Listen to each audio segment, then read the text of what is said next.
Hello friends, my name is Khan and once again welcome back to the series Advanced Structures for Speaking English। दोस्तों हमेशा की तरह आज फिर कुछ नई स्ट्रक्चर मैं आपके लिए लेकर आया हूं और मैं आपको सजेस्ट करना चाहूँगा। I would like to suggest to all of you please start using these structures whenever you get chance of speaking in your conversation. Friends, when you start using these structures, these sentences in your conversation, friends, believe me, after some times you realize that your English is improving. Definitely improvement will be there.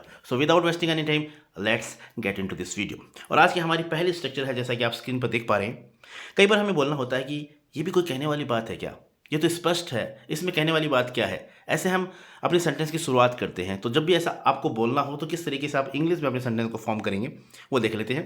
जैसे अगर आपको बोलना हो ये भी कोई कहने वाली बात है कि मैं तुम्हारी मदद करूंगा, तो इसे इंग्लिश में बोलेंगे it goes without saying that I will help you. यानी ये भी कोई कहने वाली बात है क्या, इसमें कहने वाली बात क्या है, इसे इंग्लिश में आप बोलते हैं इट गोज विदाउट सेइंग। ठीक है, बस आपको हैबिट में लेकर आनी है इस फ्रेज को, इट गोज विदाउट सेइंग। ये भी कोई कहने वाली बात है क्या, और फिर बाद में अपने सेंटेंस की आपको शुरुआत करनी है दैट लगाकर। तो इस तरीके से आपको बोलना है it goes without saying that I will help you. ये भी कोई कहने वाली बात है क्या कि मैं तुम्हारी मदद करूंगा। It goes without saying that you will be paid extra money for over time. अब ये भी कोई कहने वाली बात है क्या, तुम्हें ओवर टाइम के लिए एक्स्ट्रा पैसा दिया जाएगा। यानी स्पष्ट है, अपने आप ये बात स्पष्ट है भी एक्स्ट्रा ओवर टाइम करोगे तो एक्स्ट्रा पैसा आपको मिलेगा। तो इस तरीके से आप अपनी फ्रेज का इस फ्रेज का यूज़ करके अपने सेंटेंस को आप फॉर्म कर सकते हैं। It goes without saying that, ये भी कोई कहने वाली बात है क्या, है ना। और एग्जाम्पल देख लेते हैं, जैसे it goes without saying that actors earn a lot of money. ये भी कोई कहने वाली बात है क्या, एक्टर्स जो होते हैं वो ज़्यादा पैसा कमाते हैं। यानी स्पष्ट है अपने आप में ये बात। It goes without saying that if someone has lung problem that they should not smoke. अब ये भी कोई कहने वाली बात है क्या, अगर किसी को लंग फेफड़ों की प्रॉब्लम है तो उसे स्मोक नहीं करना चाहिए। यानी स्पष्ट है, जिसको फेफड़े की प्रॉब्लम है उसे स्मोक नहीं करना चाहिए। तो इस तरीके से आप अपने सेंटेंस को फॉर्म कर सकते हैं। इस सेंस में इस फ्रेज का यूज़ किया जाता है। ठीक है, it goes without saying that Salman Khan is an actor. ये भी कोई कहने वाली बात है क्या, सलमान खान एक एक्टर है। तो स्पष्ट है कि सलमान खान एक एक्टर है, तो ये बताने वाली बात नहीं, एकदम स्पष्ट है। तो इस तरीके से आप अपने सेंटेंस को फॉर्म कर सकते हैं। बस आपको पता होना चाहिए it goes without saying that, इसका मतलब होता है स्पष्ट है, ये भी कोई कहने वाली बात है क्या, इसमें कहने वाली बात क्या है। तो इस तरीके से इस सेंस में हम इस फ्रेज का यूज़ करते हैं। ठीक है, अब बात करते हैं हमारी नेक्स्ट फ्रेज का, नेक्स्ट सेंटेंस का, नेक्स्ट स्ट्रक्चर का। कई बार आपको बोलना होता है कि ये भी तो हो सकता है कि वो झूठ बोल रहा है। यानी ये भी तो हो सकता है, ये भी तो हो सकता है। इस तरीके से हमें सेंटेंस में बोलना होता है। तो किस तरीके से आप बोलेंगे, मिसाल के तौर पर अगर आपको बोलना हो ये भी तो हो सकता है कि वो झूठ बोल रहा है, तो आप इस इंग्लिश में बोलेंगे it may also be possible that he is telling a lie. It may also be possible, it may also be possible, ये भी तो हो सकता है। इस सेंस को, इसको आप इंग्लिश में बोलेंगे it may also be possible. और बाकी आपका जो सेंटेंस है उसे आपको बोलना है। तो अगर आपको बोलना हो ये भी तो हो सकता है कि वो झूठ बोल रहा है, तो आप बोलेंगे it may also be possible that he is telling a lie. ये भी तो हो सकता है कि वो तुमसे कुछ छिपा रहा है। It may also be possible that he is hiding something from you. ये भी तो हो सकता है कि वो तुम्हें फंसाने की कोशिश कर रहा है। It may also be possible that he is trying to trap you.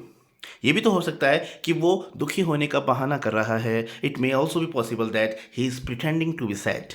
तो इस तरीके से आप अपने सेंटेंस को फॉर्म करेंगे, बनाएंगे। ठीक है, बस आपको इस फ्रेज को याद करना है, it may also be possible that. ठीक है, अब बात करते हैं हमारी नेक्स्ट स्ट्रक्चर की, नेक्स्ट सेंटेंस की। बहुत प्यारा सेंटेंस है। कई बार हमें कहना होता है कि मैं दावे के साथ कह सकता हूँ, मैं ये दावे के साथ कह सकता हूँ, मैं ये दावे के साथ कह सकता हूँ। इस तरीके हम अपनी बात को जोड़ देकर कहते हैं। तो जब भी आपको इन फ्यूचर कभी भी ऐसा सेंटेंस बोलना हो, इस फ्रेज का यूज़ करना, इस सेंटेंस को बोलना हो इस तरीके से आपको, तो आप इस तरीके से अपने सेंटेंस को बोल सकते हैं। मैं दावे के साथ कह सकता हूँ कि तुम झूठ बोल रहे हो, तो आप इंग्लिश में बोलेंगे I can bet you are telling a lie. I can bet, यानी मैं शर्त लगा सकता हूँ। कहने का मतलब सेंस वही निकल कर आता है कि मैं दावे के साथ कह सकता हूँ। ठीक है, और एग्जाम्पल देख लेते हैं। मैं दावे के साथ कह सकता हूँ कि वो जयपुर जा रहा है। I can bet he is going to Jaipur. मैं दावे के साथ कह सकता हूँ कि वो एक टीचर है। I can bet he is a teacher. मैं दावे के साथ कह सकता हूँ कि वो तुम्हें धोखा देगा। आई can bet he will betray you. ठीक है ना, तो इस तरीके से आप अपने सेंटेंस को बना सकते हैं। अब आगे देखते हैं हमारी नई स्ट्रक्चर। और नई स्ट्रक्चर अक्सर ये फ्रेजल वर्ब हम यूज़ करते हैं, रन आउट। रन आउट का मतलब होता है ख़त्म हो जाना। ठीक है ना, ख़त्म हो जाना, ख़त्म हो जाने के सेंस में हम इसे यूज़ करते हैं। एग्जाम्पल देख लेते हैं, एग्जाम्पल से आप बेहतर तरीके से समझ पाएंगे। जैसे अगर आपको बोलना हो कि पानी खत्म हो गया है ना, तो आप ऐसे नहीं बोलेंगे वाटर इज़ फिनिश्ड, ऐसे नहीं बोलेंगे। इसे इस तरीके से बोलते हैं तो ज़्यादा अच्छा भी लगता है। रन आउट, यानी रन आउट फ्रेजल वर्ब का आपको यूज़ करना है। तो जैसे अगर आपको बोलना है पानी खत्म हो गया, तो आप बोलेंगे the water in the tank has run out. Run की सेकंड फॉर्म रेन होती है, थर्ड फॉर्म होती है रन। ठीक है, तो इस तरीके से आपको बोलना है the water in the tank has run out. इस तरीके इस सेंटेंस को आप इस तरीके से बोल सकते हैं कि the tank has run out of water. ठीक है, दोनों तरीके से आप बोल सकते हैं। आप ऐसे भी बोल सकते हैं water in the tank has run out, या आप ऐसे भी बोल सकते हैं the tank has run out of water. ठीक है, अगला एग्जाम्पल, जैसे कुछ एग्जाम्पल है, जैसे दूध खत्म हो गया तो आप ऐसे बोल सकते हैं मिल्क हैज़ रन आउट, या आप ऐसे भी बोल सकते हैं we have run out of milk, यानी हमारे पास दूध खत्म हो गया। तो आप इस तरीके से भी बोल सकते हैं सेंटेंस को, we have run out of milk, run out of milk, यानी कार में पेट्रोल खत्म हो गया तो आप ऐसे बोलेंगे petrol in car has run out. ठीक है ना, तो पेट्रोल जो है, कार में पेट्रोल जो है वो खत्म हो गया। तो इस तरीके से इस सेंस में आप अपने सेंटेंस को बना सकते हैं। कहने का मतलब रन आउट का मतलब होता है खत्म हो जाने के सेंस में हम इस फ्रेजल वर्ब को यूज़ करते हैं। अब देख लेते हैं हमारी नेक्स्ट स्ट्रक्चर, बहुत ही प्यारी स्ट्रक्चर है। कई बार हमें बोलना होता है कि यार तुम्हारे साथ तो टाइम का पता ही नहीं चलता, यानी टाइम किस तरीके से गुजर जाता है पता ही नहीं चलता। तो इस सेंटेंस को किस तरीके से बोलना है, एग्जांपल देख लेते हैं। जैसे अगर आपको बोलना हो तुम्हारे साथ टाइम का पता ही नहीं चलता, तो आप इंग्लिश में बोलेंगे टाइम फ्लाइज विद यू, यानी टाइम फ्लाइज, टाइम उड़ जाता है, समय उड़ जाता है, समय का पता ही नहीं चलता, है ना। तो टाइम फ्लाइज विद यू, तुम्हारे साथ टाइम का पता ही नहीं चलता, इस तरीके से आप बोल सकते हैं। अगर आपको बोलना हो तुमसे बात करते करते टाइम का पता ही नहीं चलता, तो आप बोलेंगे time flies while talking to you, तुम्हारी वीडियोस देखते देखते टाइम का पता ही नहीं चलता, time flies while watching your videos, time flies when I am with you, जब मैं तुम्हारे साथ होता तो टाइम का पता ही नहीं चलता, है ना। तो इस तरीके से आप अपने सेंटेंस को फॉर्म कर सकते हैं। टाइम फ्लाइज का मतलब होता है समय का पता ही नहीं चलता, यानी समय जो है वो उड़ जाता है। कहने का मतलब सेंस यही निकल कर आता है कि समय का पता ही नहीं चलता। बाद में आप अपने सेंटेंस को रख सकते हैं। ठीक है, अगली हमारी स्ट्रक्चर है कई बार आपको कसम खाकर कुछ कहना होता है, जैसे आप बोलते हैं मेरी कसम खाकर कहो कि अब तुम ऐसा नहीं करोगे, तो मेरी कसम खाकर कहो, तो इस सेंटेंस को आप, इस फ्रेज को इंग्लिश में बोलेंगे आप स्वेयर ऑन मी। जैसे एग्जांपल देख लेते हैं, अगर आपको बोलना हो मेरी कसम खाकर कहो कि अब ऐसा नहीं करोगे तुम, तो आप इसे इंग्लिश में बोलेंगे swear on me that you will not do such now, swear on मी, है ना। ठीक है, तो इस तरीके से आप इस सेंटेंस को, स्वेयर के बाद में ऑन प्रीपोजिशन का यूज़ किया जाता है, ये भी आपको ध्यान रखना है। ठीक है, कुछ एग्जाम्पल और देख लेते हैं। जैसे मेरी कसम खाकर कहो कि तुम वहाँ नहीं थे, swear on me that you were not there, मेरी कसम खा के कहो कि ये सही है, swear on me that it is true, मेरी कसम खा के कहो कि तुम झूठ नहीं बोल रहे हो, swear on me that you are not lying. तो इस तरीके से आप अपने सेंटेंस को फॉर्म कर सकते हैं, स्वेयर ऑन मी, इसका मतलब होता है मेरी कसम खाकर कहो। ठीक है, अच्छा, अगला हमारा जो स्ट्रक्चर है बहुत ही प्यारी स्ट्रक्चर है, अक्सर हमें बोलनी होती है, हाउ डिड यू फाइंड, जैसे आपको कैसा लगा, हाउ डिड यू फाइंड। जब अगर मान लो आप कोई मूवी देख कर आए तो आप पूछ सकते हैं how did you find this movie.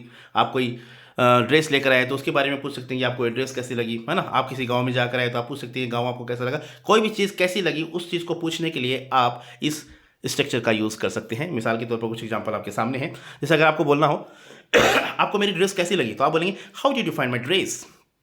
आपको ये मूवी कैसी लगी, how did you find the movie. आपको ये गांव कैसा लगा, how did you find this village. अगर आप किसी स्कूल को विजिट करके आए हैं और आपके साथ कोई है तो आप उनसे पूछ सकते हैं how did you find this school, आपको ये स्कूल कैसी लगी। तो इस तरीके से जब भी आपको किसी की चीज़ के बारे में पूछना है कि ये चीज़ आपको कैसी लगी, तो उस इंग्लिश में आप बोलेंगे हाउ डिड यू फाइंड, और बाद में जो भी चीज़ है उसका नाम आप बोल सकते हैं। ठीक है, तो ये थी 7 स्ट्रक्चर जो मैंने आपको बताई हैं और मैं आपको सजेस्ट करना चाहूँगा जब भी आपको मौका मिले, whenever you get chance of speaking these structures in your conversation, please use it। कहते हैं ना, the more you practice the more you learn। So this is all about the video। I hope you like this video, and if you did, please give it a like and share with your friends and siblings who are interested in learning this language। Once again, thank you so much for watching this video till the very end। See you soon in next video। Till then, take care of yourself, keep watching, keep growing, keep learning, keep smiling। Once again, thank you, have a nice day।